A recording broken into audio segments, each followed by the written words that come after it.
नमो अरिहन्ताणं नमो सिद्धाणं नमो आयर्याणं नमो वज्रायाणं नमो लोहे सव्यसाहुणम्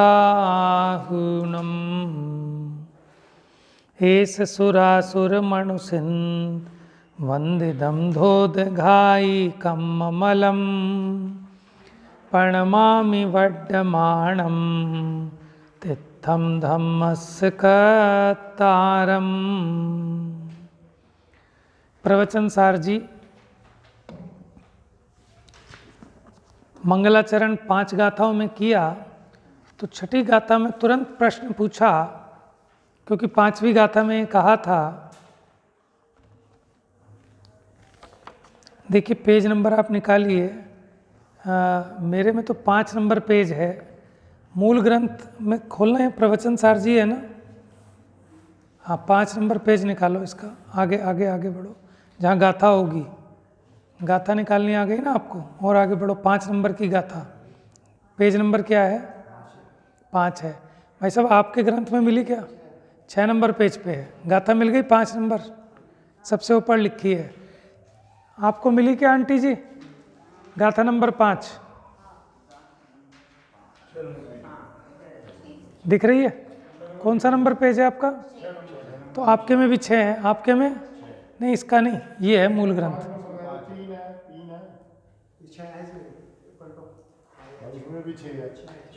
ठीक है ना, अब ये सब सेम है आपके, तो 3 प्रतियां हो गई मूल की, एक मेरे पास है, ठीक है। बाकी आप लोग जो ढूंढ सकते हो वो इसमें भी ढूंढ के पढ़ सकते हैं, क्योंकि कम है इसलिए वो फालतू रख लिए हमने दूसरे। देखो क्या लिखा था ऊपर, तेसिम विशुद्ध दंसण नाण पहाण समम, लिखा है ना, पहाणा समम समासेज उव संपयामी सम्मम जत्तो निवाण संपत्ति। क्या कहा था इस गाथा में? इन्होंने कहा था इसलिए विशुद्ध दर्शन ज्ञान प्रधान आश्रम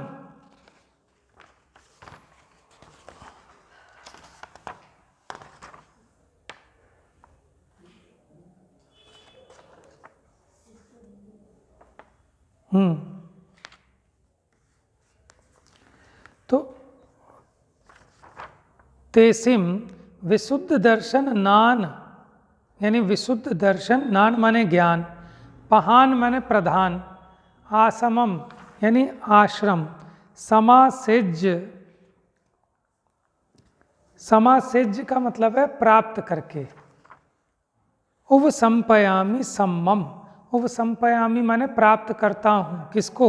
समता भाव को, जत्तो निर्वाण संपत्ति, कि जिससे निर्वाण की प्राप्ति होती है।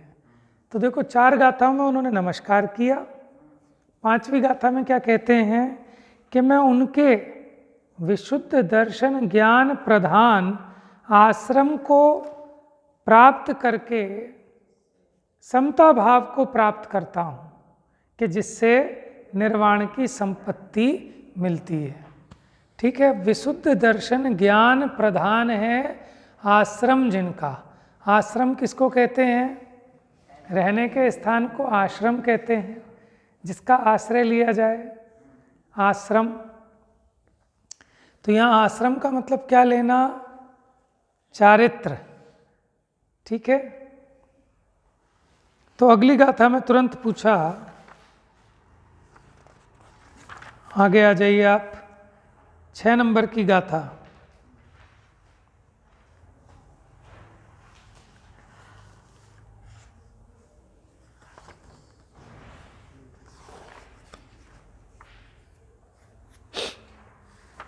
तो यहाँ कहते हैं कि वो चारित्र क्या है, वो इससे अगली गाथा में आएगा। 6 नंबर की गाथा निकालो, पेज नंबर 9 या 10 होगा आपके, इसमें 9 नंबर है। संपज्जति निर्वाणम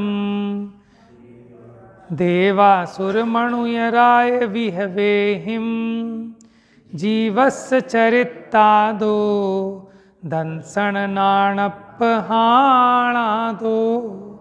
संपज्जति निर्वाणम, निर्वाण को प्राप्त करते हैं। देव देव असुर मनुज राय माने राज, विहवेहिम वैभव को, जीवस जीव, कौन, चरितादो माने चारित्र से, कैसे चारित्र से, दंसन नाणप हाणादो, दर्शन ज्ञान प्रधान है जो चारित्र, उस चारित्र से जीव निर्वाण को प्राप्त करते हैं। ठीक है, देव पद को, मनुष्यों के इंद्र पद को, असुरेंद्र पद को, उनके वैभव को पाते हैं। तो चर्चा हुई थी कि वो चारित्र जो निर्वाण का कारण है वो देव पद का कारण कैसे हो सकता है। निर्वाण और संसार इसके कारण तो अलग अलग होने चाहिए। वो चारित्र, जो चारित्र मुक्ति का कारण है, वो चारित्र बंध का कारण तो नहीं होना चाहिए। तो फिर चारित्र के फल में ये देवेंद्र पद, असुरेंद्र पद, मनुष्येंद्र पद कैसे मिल जाएंगे। तो वो कहते हैं भैया चारित्र दो प्रकार का, अगर वो चारित्र राग सहित है तो वो शुभ बंध को करने वाला होता है, जिसके फल में आपको देव आदि पद मिलते हैं। और अगर वो राग रहित हो, माने वीतराग चारित्र हो, तो वो आपको इष्ट फल का देने वाला है। आपका इष्ट फल क्या है, निर्वाण संपत्ति, तो मुक्ति को देने वाला है। तो फिर कौन सा चारित्र उपादेय है, वीतराग चारित्र।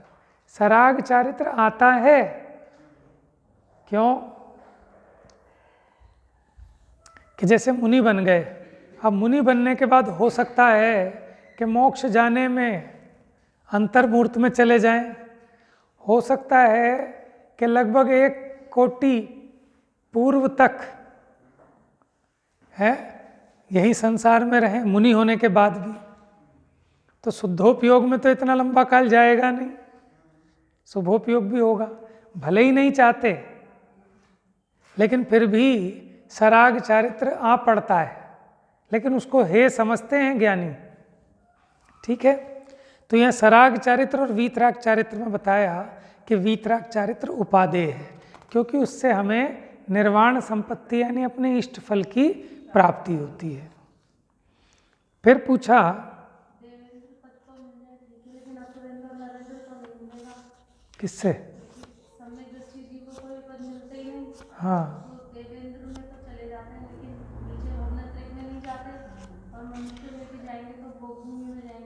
हाँ हाँ बिल्कुल सही है। देखो में भी चले ही जाते हैं, जैसे वो शलाका पुरुष होते हैं उनका छूटता है, फिर वो नरक में भी जाते हैं। हाँ, नहीं छूटने के बाद तो चले जाते हैं। यहाँ चर्चा क्योंकि चल रही है कि जो चारित्र को धारण करे, और कैसे चारित्र को, माने विशुद्ध ज्ञान दर्शन प्रधान चारित्र को, उससे निर्वाण को पाता है और देव के, असुर के, मनुष्य के, इन इंद्र पदों को भी पाता है। तो देखो एक नियम है कि सम्यक दृष्टि अगर देव बनेगा तो वो वैमानिक देव बनेगा, भवनत्रिक में जाएगा नहीं। मिथ्या दृष्टि ही जा सकता है भवनत्रिक में। ठीक है, लेकिन ये तो आपको पता है ना कि मुनिराज भी मरण करके व्यंतर होते हैं। द्विपायन मुनि की कथा सुनी होगी आपने। ठीक है, तो अब यहाँ जो चर्चा है, अब आप ये समझना कि वो तो वैमानिक में जाने चाहिए जो सराग चारित्र वाले हैं, तो वो नीचे कैसे चले गए। तो उसमें ये ले लेना, गर्भित ले लेना कि गुणस्थान गिरा होगा तभी गए होंगे, नहीं तो नहीं जाते। लेकिन वो चीज़ें गौण हैं, वो चीज़ें गौण हैं। लेकिन फिर भी ये जो चक्रवर्ती का पद है, असुरेंद्र का पद है, ये भी मिलेगा उसी को, किसको, शुभ भाव वाले को, है ना। तो वो शुभ भाव को सराग चारित्र कह देते हैं। और देखो कहीं कहीं माने चरणान योग की मुख्यता से कथन होता है, जिसको देवशास गुरु की श्रद्धा है तो उसको सम्यक दृष्टि कहा जाता है। समझ में आया ना, क्योंकि कर्णान योग का ग्रंथ होता तब उसको उस बारीकी से कहते, लेकिन स्थूल निरूपण है तो वो तो सामान्य से बस इतना समझाना चाह रहे हैं कि वीतराग चारित्र उपादेय है, क्योंकि वो मुक्ति का कारण है। बाकी जो शुभ भाव वाला चारित्र है वो संसार का ही कारण है, तो आगे उसको वैभव क्लेश भी कहेंगे।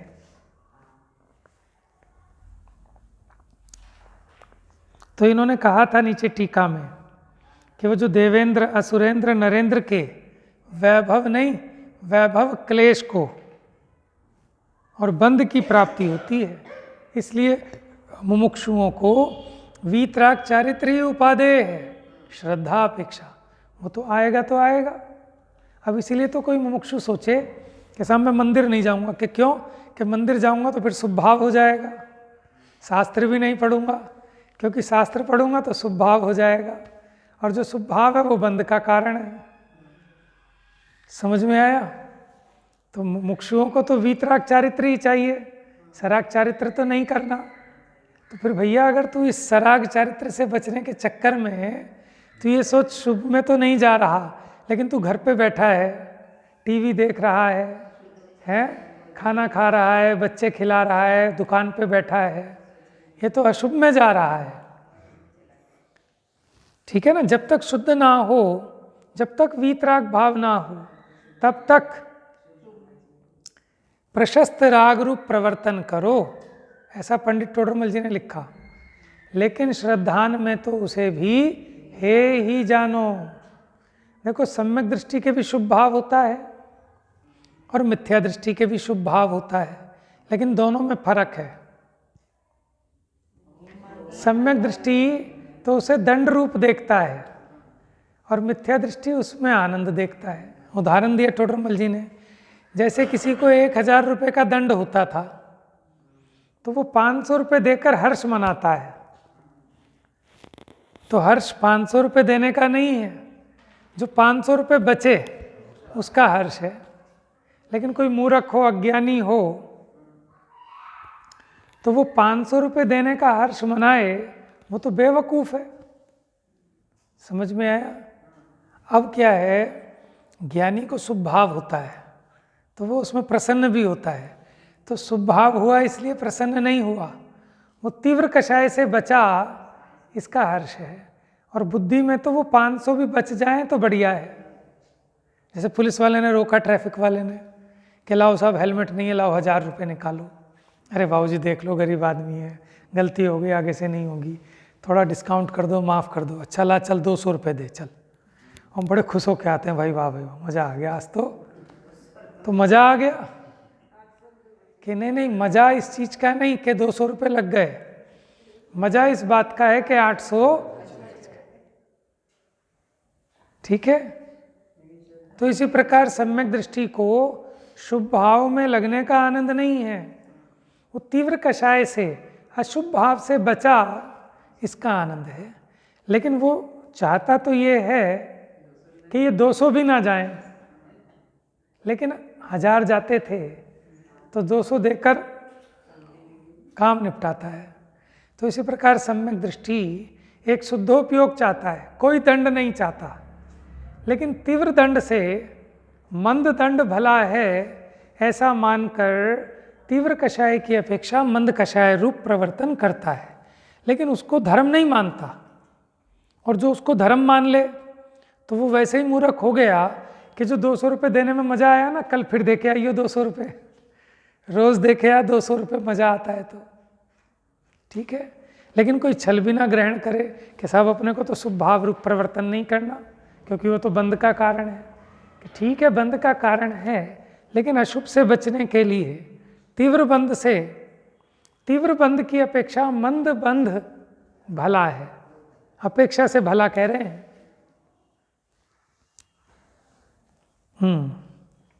तो यहाँ बहुत अच्छी परिभाषा दी थी। ये गाथा पढ़ेंगे 7वें नंबर की फिर से, फिर आगे बढ़ेंगे। पेज नंबर 10 पर है मेरे में तो 7वीं गाथा। हाँ, तो गाथा तो आपको समझ में आ गई ना, कहाँ देखनी है, कैसे ढूंढनी है। एक आध पेज इधर उधर हो। उसका भी चक्कर क्या है कि आपके पास जो मूल ग्रंथ है वो जयपुर का प्रकाशन है, और मेरे पास जो है ये सोनगढ़ का प्रकाशन है।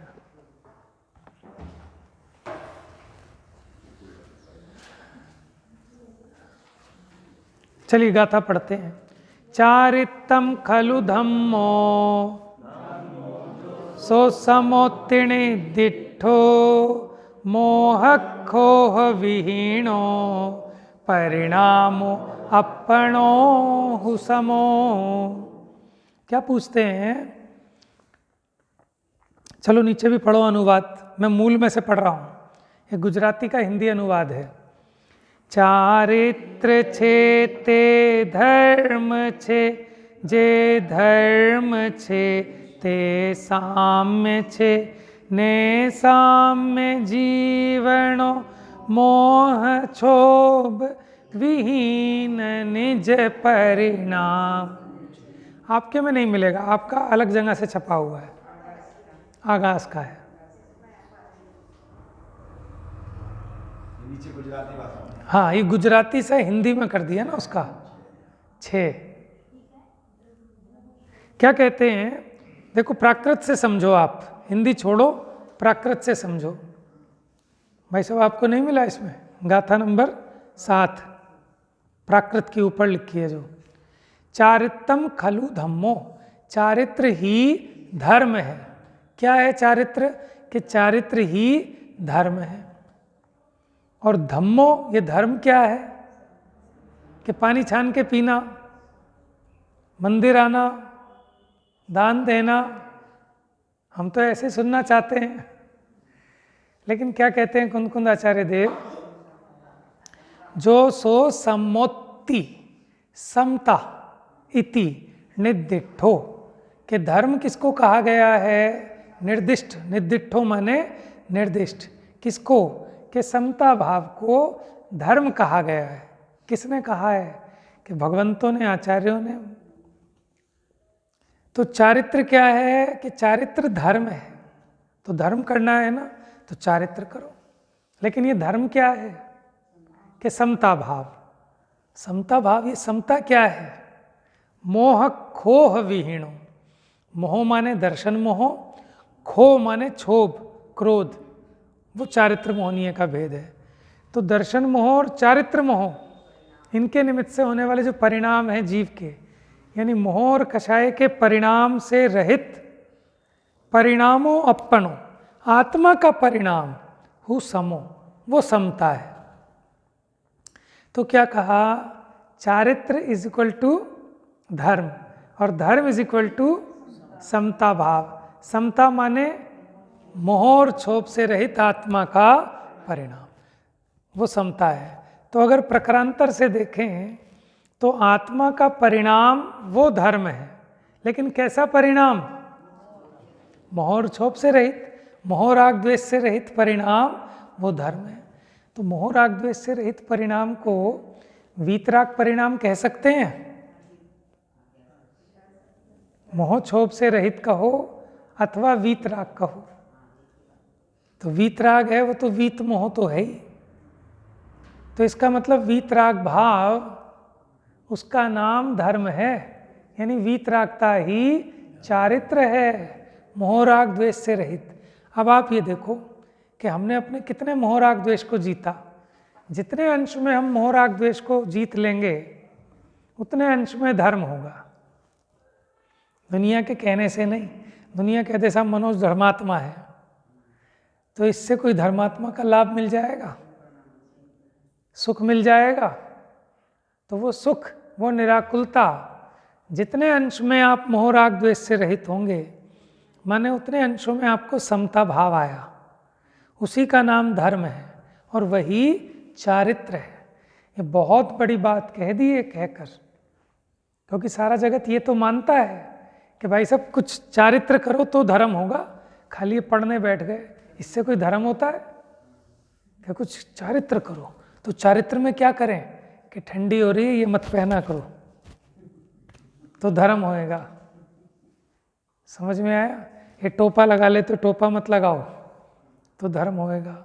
कपड़े कम पहनो, सर्दी में सर्दी को झेलो, गर्मी में गर्मी को झेलो, तो धर्म होएगा। तो फिर उस काम में लग जाते हैं कि पढ़ने से क्या धर्म होना है? धर्म तो कुछ करने से होगा ना। तो वो उस करने को चारित्र मानते हैं और कहते हैं भाई सब चारित्र वारित्र कुछ है नहीं, धर्म कहाँ से होगा? ठीक है, तो भाई साहब वो जो आप कह रहे हो, आपकी बात तो ठीक है, लेकिन अभी अधूरी है। अधूरी क्यों है? कि जिसकी आप बात कर रहे हो वो पैकिंग है। क्या है? पैकिंग। देखो, जिसके परिणामों में समता आएगी वही तो बाहर में भी ज़्यादा उठा पटक नहीं करेगा, ज़्यादा चक्रों में झंझट में नहीं पड़ेगा, तो फिर उसका जीवन कैसा होगा? सादा जीवन होगा, सहजता का जीवन होगा, बहुत प्रपंच नहीं करेगा। और जिसके परिणामों में मोह राग द्वेष घट जाएंगे तो ऑटोमेटिक जीवों की दया पालेगा, उससे अनछना पानी बिखेरा नहीं जाएगा। क्यों? क्योंकि उसके परिणामों में मोह राग द्वेष घट गए। और जिसके परिणामों में कषाय तीव्र है, समझ में आया, वो नहीं बच पाएगा। भले ही बाहर में ना करे, लेकिन भीतर में तो उसके बड़ी भयंकर चलेगी। तो इसलिए आचार्य देव ने यहाँ यथार्थ परमार्थ रूप चारित्र का निरूपण किया है। ठीक है, तो आत्मा का परिणाम, क्योंकि धर्म कहाँ होना है? शरीर में होना है, मंदिर में होना है, कि अंदर में होना है? ठीक है, अपने परिणामों में ही तो होना है। अंदर में तो कुछ और है नहीं। क्या है अंदर? ये तो हम सोच रहे शरीर के अंदर। समझ में? देखो, जहाँ जहाँ ये शरीर है ना, जहाँ जहाँ पुद्गल के परमाणु हैं, उन सब में मैं व्याप्त हूँ। इसमें कैसे? जैसे दूध और पानी मिला देते हैं ना, तो पानी, थोड़ा आधा गिलास दूध था, उसमें आधा गिलास पानी डाला, तो आप ये बताओ, जो पानी है वो दूध के अंदर है कि पानी के अंदर दूध है? पानी पानी में, दूध दूध में है, लेकिन फिर भी अंदर अंदर कुछ नहीं है। दोनों एक क्षेत्रावगाही हैं, जहाँ पानी है वहीं दूध है। तो ऐसे ही तो कहने में आता है कि अंदर, तो अंदर कोई शरीर के अंदर आत्मा रहता हो ऐसा नहीं, लेकिन जहाँ पूरे में शरीर है वहीं पूरे में आत्मा के प्रदेश हैं, एक क्षेत्रावगाही रूप, चाहे बाहर हो चाहे अंदर हो। समझ में आया? तो सब जगह दूध पानी की तरह, जल पै जो जिय तन मेला, कि जिस प्रकार जल और दूध आपस में मिल जाएं, उसी प्रकार यह आत्मा और शरीर ऐसे ही मिल रहे हैं। फिर भी पै भिन्न भिन्न नहीं भेला, फिर भी अलग अलग हैं, एक नहीं हो गए। रले मिले होने पर भी अलग अलग हैं, एक नहीं हुए। ये गजब की बात है। तो चारित्र क्या है? देखो, ये तो पक्की बात है, चारित्र ही धर्म है। लेकिन वो धर्म क्या है? समता भाव। और समता क्या है? वीतराग भाव। तो आप समझ लो, धर्म करना है ना सबने। शास्त्र पढ़ने से धर्म होगा क्या? तो फिर क्यों पढ़ना? मंदिर आने से धर्म होगा क्या? कि ये बात सच्ची है कि मंदिर आना धर्म नहीं है, शास्त्र पढ़ना धर्म नहीं है। लेकिन शास्त्र पढ़ने के काल में मंदिर आने पर हमारे जो मोह राग द्वेष की हानि होती है वो धर्म है। पैकिंग भी जरूरी है, पैकिंग की वैल्यू नहीं है। निमित्त नैमित्तिक संबंध भाई साहब होता नहीं। अब हम ये ना पढ़ें तो जो हमारे परिणामों में अभी कषाय में मंदता आ रही है, ठीक है, परिणामों में विशुद्धि हो रही है, वो होएगी क्या? टीवी देखने में होगी क्या? कि नहीं देखो वहाँ भी होती है, देखो ये बदमाश था, इसने गंदा काम किया तो इसकी पिटाई हुई, इसको जेल हुई। तो भाई साहब हम तो वहाँ से भी निकाल लेते हैं कि आप महान हो, कि आप कूड़े में से भी तेल निकाल लेते हो, सरकंडों में से भी तेल निकाल लेते हो। लेकिन हम तो ये कह रहे हैं कि जो सरसों है, जो तेल से भरी हुई है, उसमें से ही निकाल लो। कि जो वीतरागता के निमित्त भूत हैं देव शास्त्र गुरु, यहाँ से तो आप धर्म निकालो नहीं। और साहब हम तो टीवी देख के धर्म करेंगे, सिनेमा देख के धर्म करेंगे, तो फिर वो विशेष लोग हैं, ये अपवाद मार्ग होगा। लेकिन आचार्यों की आज्ञा ऐसी नहीं है। उनकी आज्ञा तो यही है भैया कि देव शास्त्र गुरु का बुद्धिपूर्वक समागम करो, क्योंकि उससे आपकी परिणति खिलेगी। कदाचित किसी के हो गया हो तो हो गया हो, कि साहब वो वैश्या के गया इसलिए उनको वैराग्य आ गया, तो मैं भी वैश्या के जाऊंगा जिससे मुझे वैराग्य आ जाए। ये कोई राजमार्ग है क्या? किसी के गड़ा हुआ धन निकल गया तो ये मतलब थोड़ी ना है कि हम हाथ पे हाथ धर के बैठ जाएंगे कि हमारे भी गड़ा हुआ धन निकल जाए। ठीक है, तो हमें राजमार्ग का अनुसरण करना चाहिए। निषेध नहीं है कि किसी जीव की होनहार योग्यता ऐसी भी होती है कि जब उनके जन्मोत्सव मनाया जा रहा, नगरी को सजाया गया, तो उन्हें वैराग्य आ गया। तो हमारे लिए भी, हमारा भी बर्थडे मनाओ, हमारे लिए भी नगरी सजवाओ ताकि वैराग्य आ जाए। तो ये वैराग्य का कारण नहीं है। तो राजमार्ग तो ये है कि बुद्धिपूर्वक शास्त्र अभ्यास करे। ठीक है, भगवंतों ने जो आपके षट आवश्यक बताए हैं उन षट आवश्यक का पालन करे। भेद विज्ञान जो उन्होंने बताया उसका निरंतर अभ्यास करे, चर्चा करे, ये राजमार्ग है। लेकिन शेर जैसे उसको सम्यक दर्शन हो गया, ऐसे हमको भी हो जाएगा जिस दिन होना होगा। भगवान ऊपर से भी उतर आएंगे। समझ में आया कि भैया उस शेर को तो हो गया लेकिन तेरे को कभी नहीं होगा, क्योंकि तेरा अभिप्राय खोटा है। तू कैसा चाहता है कि ऐसे टपक के मिल जाए सम्यक दर्शन कि मैं खाऊं पीऊं मस्त रहूं, भोगों में सुख बुद्धि पड़ी है, तो सम्यक दर्शन कैसे होगा? सही है ना? तो वो अपवाद के केस हैं, उसको आप उदाहरण नहीं बना सकते, जीवन का आदर्श नहीं बना सकते कि अंजन चोर भी देखो, चोर भी पार हो गया, कि हाँ हो गया, लेकिन जब उसने चोरी छोड़ी, धर्म के स्वरूप को समझा, तो पार हुआ। तो इसलिए धर्म का प्रारंभ आपकी आत्मा की परिणति का नाम है। कैसी परिणति धर्म है? मोह राग द्वेष से रहित जो परिणति है उसका नाम धर्म है। और इसका तोल हम अपना अपना कर सकते हैं। मैं यहाँ सफ़ेद कपड़े पहन के बैठ गया तो इससे 4 लोग तो कह सकते हैं कि धर्मात्मा है, लेकिन आपको फायदा नहीं मिलना। उसका फायदा तो आपको तब मिलेगा जब आपके परिणामों में मोह और कसाई घटेंगी, तो सुख होगा। समझ में आया? चलिए, टीका चल रही थी। टीका आप निकाल लोगे आप अपने आप? हिंदी टीका कहाँ लिखी है? मूल ग्रंथ वाले देखिए, मिल गई?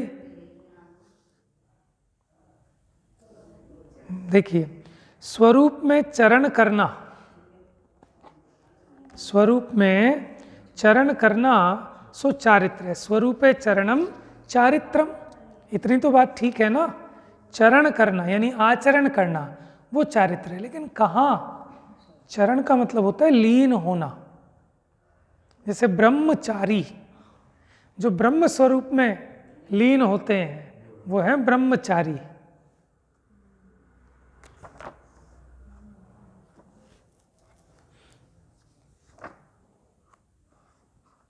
नहीं तो यूँ तो अटल बिहारी वाजपेयी भी ब्रह्मचारी हैं। समझ में? ऐसे कितने बड़े बड़े हैं।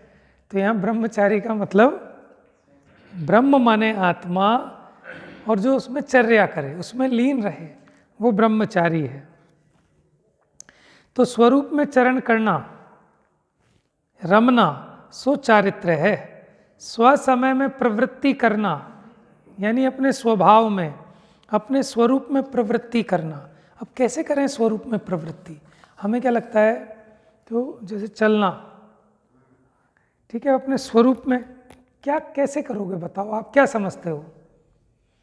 स्वरूप में कैसे चरण करें? स्वरूप में कैसे घुसें? कैसे डुबकी लगाएं? ये कथन तो हम बड़े सुनते हैं कि एक बार भीतर में डुबकी लगा ले। तो क्या आपको लगता है कि जैसे हमने गंगा में डुबकी लगाई थी ऐसे डुबकी लगानी है? कहाँ डुबकी लगाओगे? कैसे लगाओगे बताओ?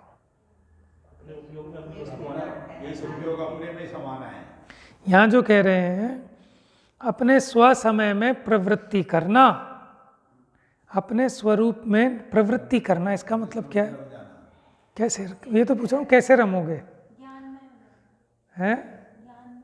हाँ हाँ हाँ, ये बात आई समता भाव कि देखो आप ये बताओ आपका स्वभाव कैसा है? शांत रूप रहना, सुख रूप रहना कि क्रोध रूप रहना? शांत रूप रहना। आप शांत रूप रहो, इसका नाम है स्वरूप में प्रवृत्ति। जैसा आपका स्वरूप है आप उस रूप रहो ना, अपनी मर्यादा में रहो, अपने स्वभाव में। जैसे जल का स्वरूप शीतल है, वो शीतल रहे तो कहेंगे हाँ ये अपने स्वरूप में प्रवृत्त है, समझ में है ना। और वो जल अपनी शीतलता को छोड़ के गर्म होए तो कहेंगे साहब स्वरूप से बाहर है। ठीक है, कहीं किसी चीज़ को कहीं घुसाना नहीं है कि भीतर में डुबकी लगानी है। कई लोग नाड़ी इतनी झुका लेते हैं कि खूब अंदर डुबकी लगानी है कि कहाँ हो भाई साहब, कि अंदर में प्रवेश कर रहा हूँ, समझ में। अब मैंने बताया ना अंदर कहाँ, अंदर, अरे मैं पूरा अपना आत्मा हूँ तो अंदर कहाँ जाओगे? आप ऐसा समझते हैं कि खोला है, इसके अंदर कहीं आत्मा रखा है अंदर में, तो वहाँ जाऊँगा, कि कहीं नहीं है, यहाँ भी आत्मा है। ये जो दिख रही है आपको उंगली, यहाँ भी आत्मा है, यहाँ भी आत्मा है। रत्नकरण श्रावकाचार्य जी में लिखा कि सर की चोटी से लेकर पैर के नाखून तक जो चैतन्य प्रदेश है वो मेरा लोक है, वो मेरा चैतन्य लोक है, वो मैं हूँ। अभी तक तो अपनी मैं की खबर नहीं है। ठीक है, शब्दों की तो कमजोरी है, लेकिन आप भाव ठीक समझना, समझ में है। अलंकारिक भाषा में कहते हैं कि अरे भैया स्वरूप में डुबकी लगाओ, तो ये सोचता ही नहीं कि स्वरूप में कैसे डुबकी लगेगी। हाँ, कि जैसा आपका स्वभाव है, क्षमा, मार्दव, आर्जव, सत्य, सोच, संयम, तप, त्याग, उस रूप रहो। क्रोध नहीं करो तो इस स्वरूप में प्रवृत्ति है। मान नहीं करो, लोभ नहीं करो, अपने सहज स्वभाव में रहो, सुखी रहो, पर विषयों की वांछा नहीं करो। इसी का नाम तो चारित्र है, कि जैसा आपका स्वभाव है, जैसा वस्तु का स्वभाव है, वत्थु सहावो धम्मो, कि वस्तु का जैसा स्वभाव है वो स्वभाव में रहे, उसका नाम है उसका धर्म। तो आत्मा का स्वभाव क्या है? मोह राग द्वेष से रहित, शांत रूप, आनंद रूप, ठीक है, उस रूप रहे, तो इसका नाम है स्वरूप में प्रवृत्ति। बात आ रही है समझ में? हम सोचते ही नहीं कि स्वरूप में प्रवृत्ति का क्या मतलब है। तो भाव वासना बस शब्दों शब्दों में रहती है।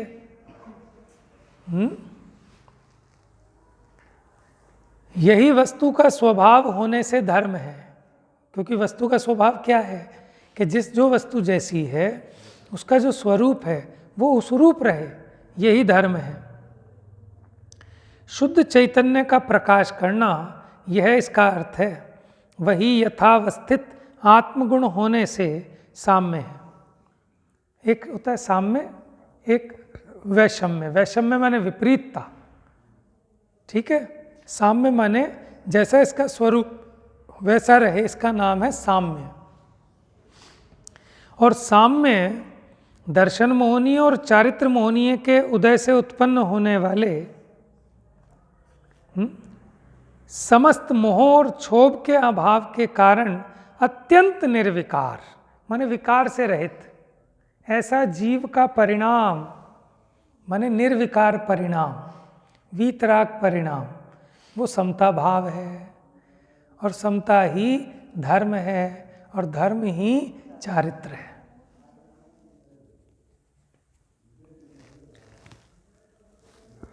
भावार्थ, मूल ग्रंथ वाले देखिए भावार्थ, उसमें नहीं मिलेगा आपको। मूल ग्रंथ है ना जिनके पास, वो देखो इसमें। शुद्ध आत्मा के श्रद्धान रूप सम्यक्त्व से विरुद्ध भाव, सम्यक्त्व भी बता दिया और मिथ्यात्व भी बता दिया कि सम्यक्त्व क्या है।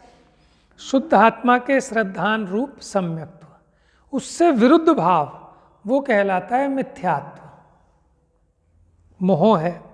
और निर्विकार माने राग द्वेष से रहित, निश्चल चैतन्य परिणति माने चंचलता रहित, क्योंकि देखो जब तक राग द्वेष है तो परिणति चंचल रहती है। अच्छा देखो, जैसे मानो आप टीवी देखने बैठे, ठीक है, अब आपने रिमोट लिया और उसका कान मरोड़ना चालू कर दिया, कभी ये चैनल, कभी वो चैनल, कभी ये चैनल, कभी वो चैनल, कभी ये चैनल, कभी वो। समझ में आया? तो आपके उपयोग में बहुत चंचलता है, क्योंकि आपकी तीव्र कसाय है। जब मंद कसाय होगी ना, तो जो चल रहा है चलता रहेगा, आपको पलटने का भी भाव नहीं आएगा। बच्चे ने लिया, बच्चे ने कुछ और लगा लिया तो भी आप कुछ नहीं कहोगे। दूसरा आया, उसने कुछ और लगा लिया, आप कुछ नहीं कहोगे। लेकिन जब आपको तीव्रता होगी, कदाचित बच्चे ने रिमोट से चेंज कर दिया, तो आप उसके धड़ाम एक मारोगे और आप खुद भी नहीं देख पाओगे, आप भी बस चैनल ही पलटते रहोगे। कसाय की तीव्रता। तो जब राग द्वेष तीव्र होते हैं तो उपयोग की चंचलता बहुत होती है, बेचैनी। जैसे अभी आप यहाँ बैठे हो ना, अभी आपको बेचैनी बनने लगे, माने कसाय की तीव्रता हो जाए। जैसे आप शांत बैठे हो ना, ऐसे शांत नहीं बैठ पाओगे। आप क्या तो इधर उधर करने लगोगे कुछ, या ये ग्रंथ उठाओगे वहाँ करोगे, उनको कहोगे भाई साहब आप ये ले लो, उनसे कहोगे आप क्यों नहीं ले रहे हो, आप ये ले लो। ये सब भी इतनी चंचलता कसाय की तीव्रता में होती है, वो निचलाया नहीं बैठ सकता। जब आपकी कसाय की मंदता होगी ना, तब आपको सहजता आएगी। कोई ले ले तो ठीक है, नहीं ले ले तो ठीक है, कोई मुझे दिखा दे तो ठीक है, नहीं दिखा दे तो ठीक है। माने ज़्यादा चंचलता नहीं होगी। जैसे मुनिराज हैं, वो ज़्यादा अपने उपयोग को खींच खांच नहीं करते, उपयोग को बहुत चंचल नहीं करते, सहजता में जैसा बनता है वैसा करते हैं। बहुत ज़्यादा अपनी बुद्धि खराब नहीं करते किसी चीज़ के पीछे। समझ में आया? तो आप देखना, तो आपको भी ऑब्जर्व करना आ जाएगा कि अपने को भी दूसरे को भी, कि कब अपनी कसाएँ मंद हैं और कब कसाएँ तीव्र हैं। तो कहना ये है कि जब कसाएँ तीव्र होती है तो निश्चलता नहीं होती। और यहाँ क्या कह रहे हैं? निश्चल परिणाम, यानी वीतराग भाव रूप परिणाम। निर्विकार, तो जो निर्विकार होगा वही निश्चल होगा। चैतन्य परिणति रूप जो चारित्र है, उससे विरुद्ध भाव यानी अस्थिरता, यानी मोह राग द्वेष, उसको कह रहे हैं क्षोभ, राग द्वेष को। तो दो बातें हैं, एक तो मिथ्यात्व, एक कषाय। मिथ्यात्व को मोह कह रहे हैं और कषाय को हम राग द्वेष कह सकते हैं। कषाय को अस्थिरता कह रहे हैं। ये होती है विपरीतता। जो मिथ्यात्व है वो है विपरीतता और कषाय है अस्थिरता। लेकिन अगर मिथ्यात्व बना हुआ है तो वो कषाय अस्थिरता नहीं नाम पाती, वो विपरीतता ही नाम पाती हैं। जिसके मिथ्यात्व चला गया, अब शेष कषाय हैं, तो उसको अस्थिरता कहते हैं।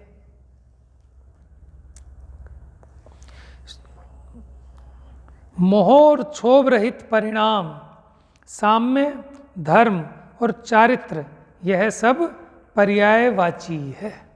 समझ में आया?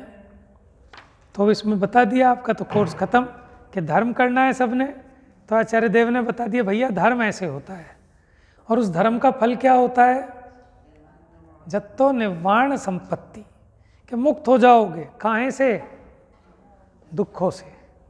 किससे? दुखों से। तो दुखों से मुक्त होना है तो दुखी होना पड़ेगा क्या? कहते हैं ना भैया देखो, अगर सुखी होना है तो आज कष्ट झेल लो, आज दुखी हो जाओ। कि यथार्थ नहीं है ये बात, कि जो आज सुखी होना सीखेगा वही सुखी रह पाएगा। मुनिराज आज सुखी है ना, तो वही पूर्ण सुख को प्राप्त करेंगे। समझ में आया? और ये संसारी जीव जिसमें सुख मान रहे हैं, सुख नहीं है, दुखी हो रहे हैं। अब देखो कोई परिचय झेले, अंदर में तत्व विचार तो हो नहीं, और कहे साहब सर्दी है, मैं तेरी सर्दी झेलूंगा। तो भैया देखो कुछ पाना है तो कुछ कष्ट सहना पड़ेगा, तो इसके फल में मुझे निर्वाण हो जाएगा। बताओ हो जाएगा क्या? ज़्यादा होगा मर के व्यंतर बन जाएगा, भूत अथवा राक्षस, किलविश, इस प्रकार का खोटे खोटे माने नीचे जाति का देव। लेकिन मुक्ति नहीं होने वाली। तो मुक्ति किससे होगी? मुक्ति किससे होगी? चारित्र से। और वो चारित्र क्या है? ये जीव का मोह और क्षोभ से रहित परिणाम, वो चारित्र है, वो धर्म है। तो धर्म बता दिया, इस धर्म से सुखी होंगे। और फिर ये भी है, धर्म करत संसार सुख, धर्म करत निर्वाण, धर्म पंथ साधे बिना नर तिर्यंच समान। तो जिस धर्म के फल में संसार सुख कह रहे हैं वो व्यवहार धर्म की बात है, माने शुभ भाव की बात, सराग चारित्र की। और जिसके फल में निर्वाण है वो वीतराग चारित्र की बात है। ठीक है, तो यही करना है। ज्ञानी क्या करते हैं बताओ, कैसे धर्म करते हैं आप बताओ। जैसे मुनिराज ने दीक्षा ले ली, अब क्या धर्म कर रहे हैं वो बताना। नमोकार मंत्र की माला फेर रहे हैं, ये धर्म हो रहा है। कोई त्यागी हैं, कोई ब्रह्मचारी हैं, क्या कर रहे हैं वो धर्म के नाम पे बताओ। धर्म स्वरूप भी ही है वो। आप ही देखो, जो उनके गृहस्थी के काम चलेंगे चलेंगे, आटा पीसेंगे, रोटी भी बनाएंगे, खाएंगे भी, लेकिन इन सब के बीच में तत्व ज्ञान पूर्वक, ठीक है, अपने स्वरूप में रहने का उद्यम करते हैं। स्वरूप कैसा है? निकषाय रूप रहना, ठीक है, मोह रूप नहीं बह जाना, जागृत रहना कि ये सब क्रिया चल रही है, लेकिन ये सब क्रिया चलते हुए भी भेद विज्ञान प्रॉपर रहता है। इसी का नाम साधना है। ऐसा तो नहीं है कि वो खाना नहीं खाएंगे, खाना तो मुनिराज भी खाते हैं। बात इन चीज़ों की नहीं है, वो सब होता है, लेकिन उसके साथ भेद विज्ञान, सजगता, सावधानी और अपनी सही खतौनी कि ये धर्म हुआ, ये अधर्म हुआ। ये जो राग द्वेष आए ये दुख के कारण है। राग द्वेष कम हुए तो दुख कम हुआ, राग द्वेष मिट गए तो दुख मिट गया। ठीक है ना, ये अपने निरंतर हम ऑब्जर्व करेंगे अपनी परिणति का कि मलिनता है। जब आप देखोगे ही नहीं, मालिक देखता ही नहीं कि कहाँ पोछा लगा नहीं लगा, तो कैसे सफाई होगी। अब आप देखो, अरे यहाँ देखो मैल कोने में है, तभी तो सफाई होगी। तो अपनी परिणति को चेक करना, उसका नाम प्रतिक्रमण, सामायिक। और जहाँ दिखते हैं वहाँ सफाई करना, तो वहाँ सफाई हो जाती है, दोष उत्पन्न नहीं होता। आप अगर निगाह रखें ना, सावधान रहें, तो गलती कम होती है, और हो जाए तो फिर सुधार भी होता है उसका। तो इस प्रकार ये छठी गाथा पूरी, 7वीं गाथा हुई ना। हाँ जी, हाँ हाँ हाँ,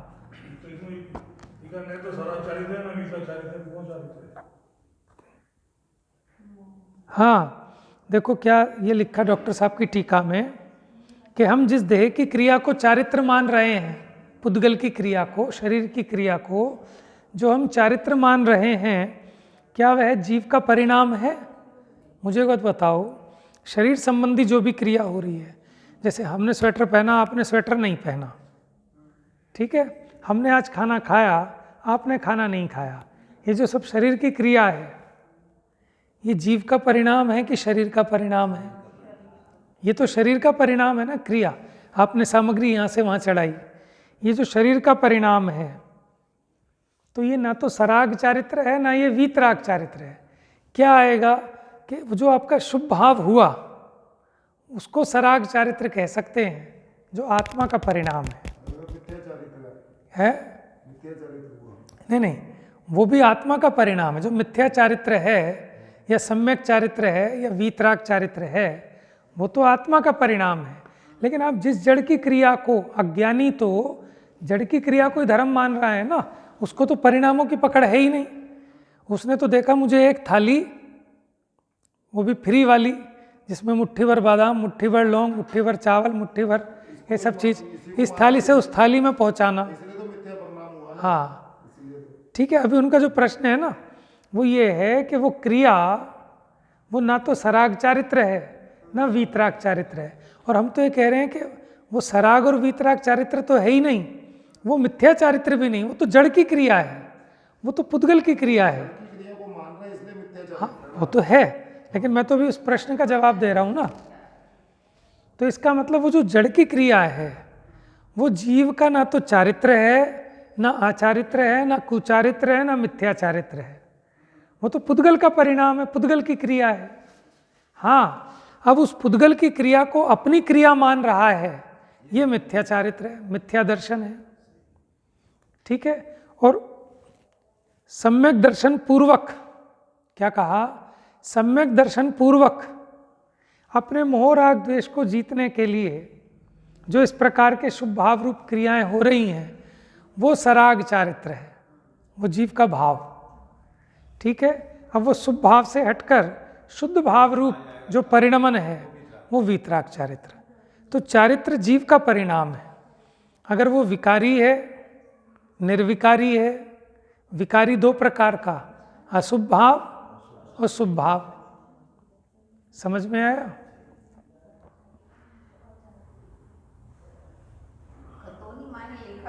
हाँ, उसका जांच, इवैल्यूएशन, एंट्री। जा वाणी के ज्ञान से सूझे लोकालोक, सो वाणी मस्तक नमो सदा देत हूँ धोख।